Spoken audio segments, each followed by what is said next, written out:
And we're live in 3, 2, and welcome everybody to another episode of the Planet Mullins podcast. Happy to have all of you returning viewers and listeners, and welcoming any new people that might have found the show on Spotify or YouTube or Amazon or iHeartRadio. My guest today is an amazing composer, and not only does she compose, but she's a conductor, she's a multi-instrumentalist.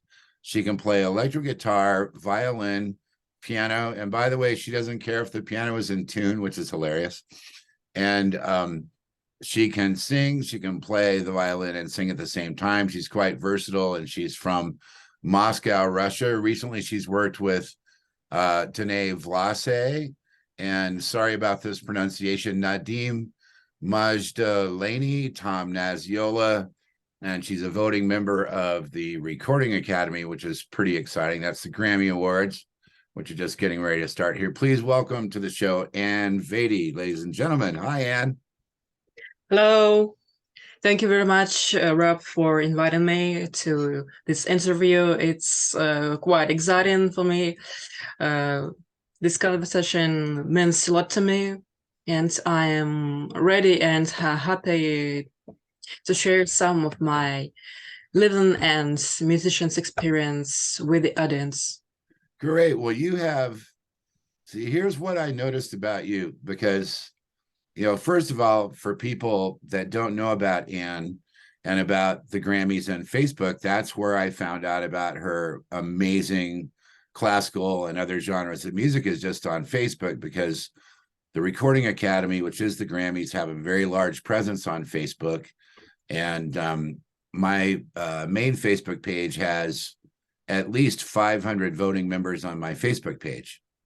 So the community of people that are part of the Grammys, and that's basically all over the world now too, with people like you coming in as voting members, that community is one that's very important and tight-knit.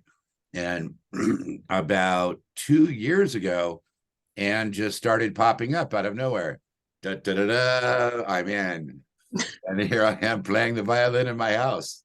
And I was like, I remember when I first was starting out just playing stuff in my house, and there isn't anything wrong with playing stuff in your house. But now you went all the way from some of your early videos, you're just kind of like in a room and you're noodling around on the piano and stuff. And then now you've been listed categorically with a lot of Grammy winners and nominees, and you're now a voting member on the Grammy Awards. Tell me the story, like, quickly, about how did all that happen for you? Well, actually, I didn't notice it was quickly because of I'm growing constantly every day, every week. I'm doing anything. I have concerts. I study some new things. I compose. I write. I sing. That's what you mentioned. And what about this progress with my music content? It's quite interesting because of when I just started to make those videos, I just had some songs, and not so much I published, and especially officially. Okay. And actually my first album as a songwriter, I released just 8 years ago, and it was my actually first credits. Nice. Yeah. Despite I had collaborations with many musicians here, and also who went from even the United States here, and we had some concerts, but I didn't have recordings. So I realized it means so much for growing as an artist, and I just had a lot of songs, and I worked hard. Actually, I worked hard. Didn't sleep nights uh, because of I was in postgraduate studying at the conservatory, and at the same time I've been working on my songs and had a lot of concerts at the same time. Um, and it's really a short time. Yeah, just about 7 years. And I actually started to meet Grammy people just about 2 or a little bit more years ago. I just found out their music, and it was, I think, very common to my soul, to my point of view of contemporary music, which means Nice. to me not like just I'm just playing classical music. I'm just writing some progressed academic classical music, and I am also doing songs, and there's incredible mix of genres, and Yeah. I'm just browser more people uh, who just might be more like me, like Right. myself. Yeah, So you were able to yeah, find the common ground yeah, through the yeah. sound and the emotion of Sure, what they call sure. similar artists. Like, I if you pull up Rob Mullins on Apple Music, for example, it'll say Rob Mullins and similar artist station. And then there'll Yep. be all of these other people that are kind of like what I do in a certain way. And then, when I found Danae's music, it was probably the same way that you did. It was through Facebook and the internet, because the internet has really changed everything for anyone Yeah. that wants to be Yeah. involved in music. Because Yeah. when I watched your earlier videos, because I went through your whole YouTube channel today and stuff, and I just the thing that I came away from it was the number one thing that I want to commend you on is, if I had to use one word to describe you, I would say fearless. Like, you are so not scared of anything, are you? Yep. No, you're not scared of That's anything. it. You'd be like, Yep. okay, it's minus 20 degrees in a snowstorm, and somebody wants me Yeah. to go outside in a Greek toga and play the violin and make a YouTube, you'd Yeah. be like, okay. Because I know That's me. that's I'm really fearless because of I think that it comes from my life story, since I had a kind of difficult my musical way when I was studying, and it's kind of difficult when you're the one in the family who comes to musical way, Mhm. since my parents aren't musicians, and it's a journey for themselves too. Oh yeah, yeah, Yeah. because not all parents are Yep. supportive of children who are musical. I remember my mother, who played piano in the church, she was very supportive, but my father told me that it wasn't a real job. Yep. He said it's meaningless. And by now, like next week, I'm releasing my 42nd solo album project. Oh And my gosh. and if I had listened to my father, I would have released nothing. Sure. And but did you find, like, as you gravitated in school to the artistic things, was the school system kind of punishing you for that? Because in my school system, it was very rigid. It's like you have to study math and you have to study history. And Yeah. I hated studying history. I didn't Yeah. really care because I had a talent for music. And somehow, like when music would come in, it would always make me feel great. And then when math would come in, I would always want to kill myself. I mean, what was school like for you? You grew up in a Russian public school?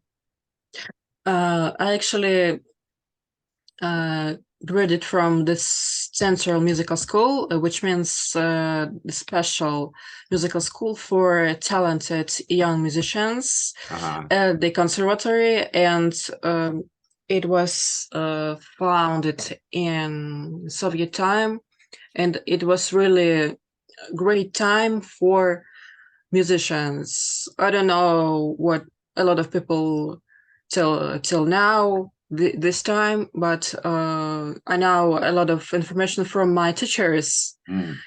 Yeah, and they always say it was a great time to grow talents, to make this famous performance Soviet school, Mm. which I'm proud to belong to. And this school I graduated from, it's from the Soviet Union actually, but it was kind of difficult time. 90s here were really troubling time Uh-huh. for everyone. And as I said, my parents are musicians. Right. Yeah, and actually, we studied all things, our specialty, musical subjects, common subjects, all the time we spent in school. I actually spent up to 15 hours per day at school Wow. since we had a private lessons with our Right. teachers, then common classes Uh-huh. and rehearsals and ensembles, sometimes orchestra and quartet and other things. And I actually started to compose music also. It was kind of a killing thing for someone, but not for me. Right. Well, the college experience is university is really good for some people, and for me, I had a terrible time. I didn't enjoy it, and I didn't go to school but for 9 months, and that was it. And then a friend of mine had a grant to go to New York City to study with a Mhm. great jazz theory teacher named George Russell. Wow. And George Russell was the guy that taught Miles Davis and John Coltrane and Bill Evans about music theory. And I got to move to New York for a whole summer when I was 20 years old. So that was, a really intense experience too, because when you get with these famous people and you're like, oh my God, this is the best in the world, and I'm the Yeah. luckiest young person, you really want to try hard. I remember like staying up all night doing these assignments and being so excited and everything, but you don't seem to me like a person that sleeps very much. Do you sleep at all? Because I was looking at all your albums and stuff like, does Carl I'm ever go to sleep or yeah. not? Actually, I'm trying to get some sleep now since I realized I did other things, and actually I have had to have some rest. Uh-huh. But I have some projects in progress, some collaborations, and my own projects, Right. and my schedule for concerts, for any activities related to music, and it's kind of I should be balanced on something to to manage all these things and not to be in a zombie. Well, I understand that too, because the situation in my life is that when music is ready to come through me, then I have to just stop everything and do that. Because I agree. here's an example. So about today is Monday. So 2 Wednesdays ago, I woke up in the morning, and at about 12 o'clock in the afternoon, that was like the music was tapping me on the shoulder. Yeah, Okay, go into the studio because it's time to improvise at the piano. And when that happens, maybe it's like this for you too. I'm always excited when it happens, but at some point, if it stops happening, then what do I do with my life? If the inspiration one day just doesn't come, and it doesn't come and it doesn't come, I would be really worried about that. But this was a situation where I sat down to the keyboard. I played for an hour and 15 minutes, a lot of pieces. Some of them are 11 minutes long. And I ended up with an hour and 5 minute long solo piano album. wow. And it wasn't hard. It wasn't something I thought very much about. I didn't have one song I had composed and I did another version, but the rest of it was all improvisation. And when you have that kind of a flow, does it ever happen to you? Like it's in your head and they're like, oh my God, I have to write this down before I forget it, kind of thing. Yeah, I know this stuff.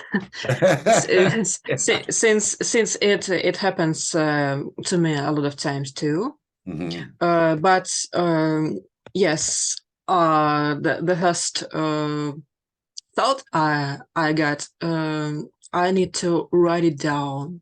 Yeah, or if I don't have any stuff or time, I'm doing some dictaphone recordings or Yes. just road draft. And but my teacher composition, Professor Alexander Kablakov at the conservatory, always told me, so you write a lot of music, you compose this, you did a lot, but then you should be a strong editor of your own music, of your own lyrics, of Right. your arrangements. That's what we call craft. Ah, It's not just an art. We are artists where we're some bodies from heaven just living, let's living on the earth. But it's a job, it's work, it's everyday work we should do. right. Right. Yeah. It's interesting to see just, the English word is prolific, Yeah. which means that you're constantly doing a lot of things. And, it's funny too, because you probably maybe do teach a few students, and I teach a few students. And I remember, with one of my students, I kept trying to get them to make an album because they're very talented. And, we would talk about it, we do the lesson, then we talk some more. And then the next thing I knew, 3 years had passed, and I had put out 4 albums, and my Mhm. student had done nothing because being a recording artist is a lot harder than it Yeah. seems to a lot of people. And I think for you, it's kind of just a natural thing. And you're so willing to, I mean, in addition to being fearless, you just are so willing to just do anything. I mean, I was watching your videos and I'm like, what? She thinks she's Jimi Hendrix today. and then, and then Yeah, he uh, was genius. Yep, he was, and then that's one it. of my favorite albums of yours is the one about like your piano was out of tune, so you made the album My Untuned Piano or something. Yeah. Ah,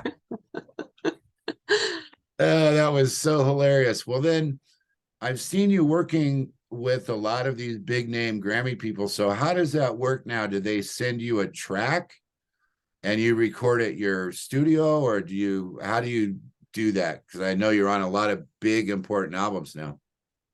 Yeah, it's actually the pandemic and post-pandemic thing mostly, and we had to communicate at a distance, and it was, I think, the key for all of us to collaborate more via internet and make some really great things like this.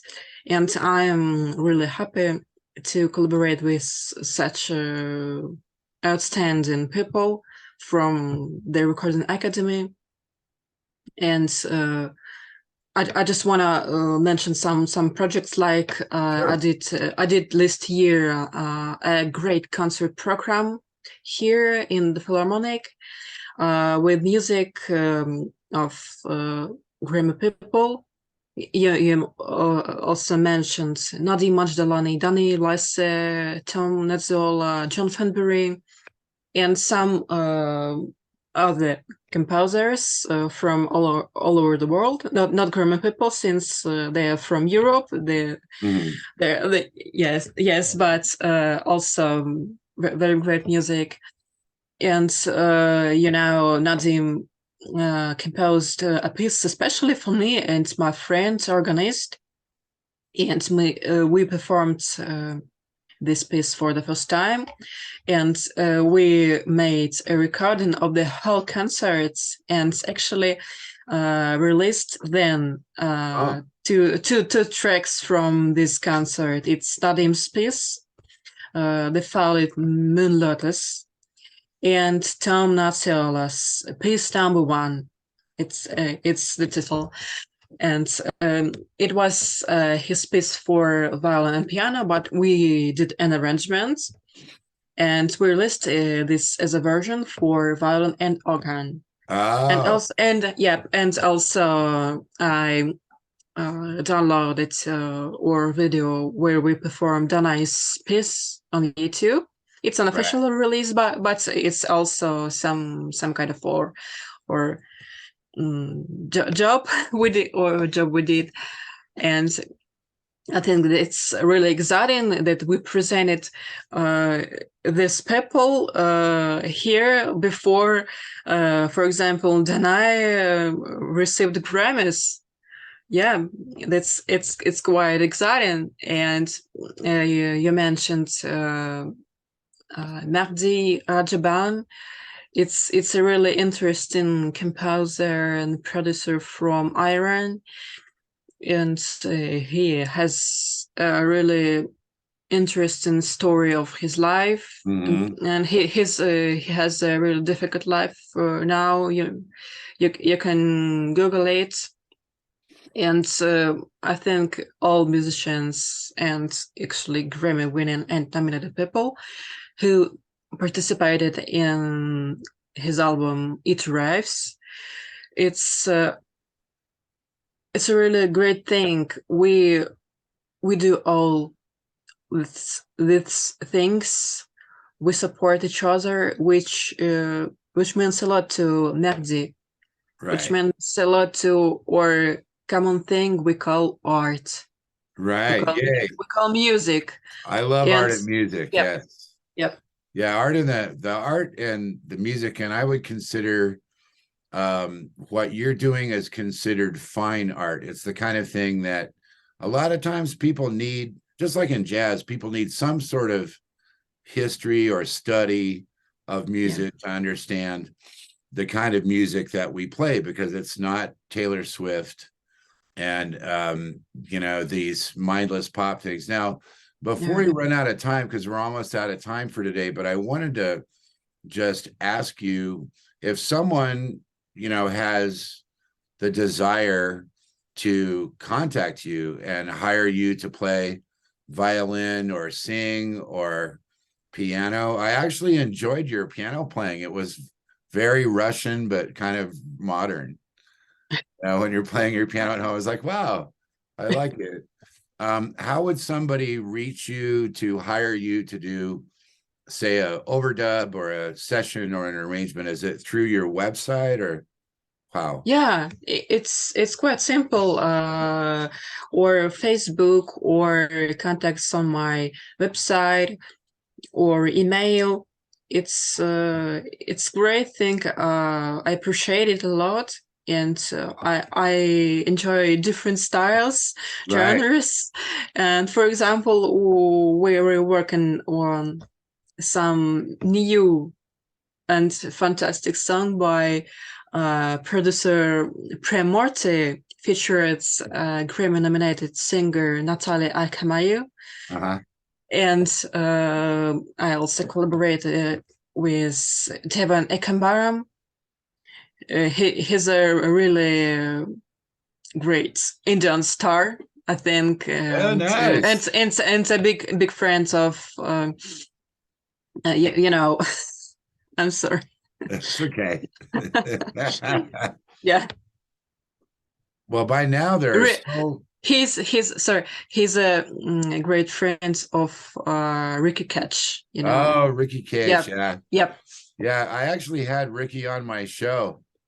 Oh. So along with another guy, and Ricky's up for some more awards this time around too. Well, I just want to thank you for taking time out of your busy schedule to join me. And as I always say to people, this is a fine arts channel. I'm trying to expose the world to amazingly talented, wonderful people, Grammy or not, who are just really talented, really dedicated, really fun, and a pleasure to talk to. And I would say you're one of my favorite new people. Oh my gosh. Thank you very much, Rob. All right. Well, that's going to wrap it up for this episode of the Planet Mullins podcast, and we'll see you on the next one. Thanks. This has been An Vedi, and Rob Mullins, and goodbye for now.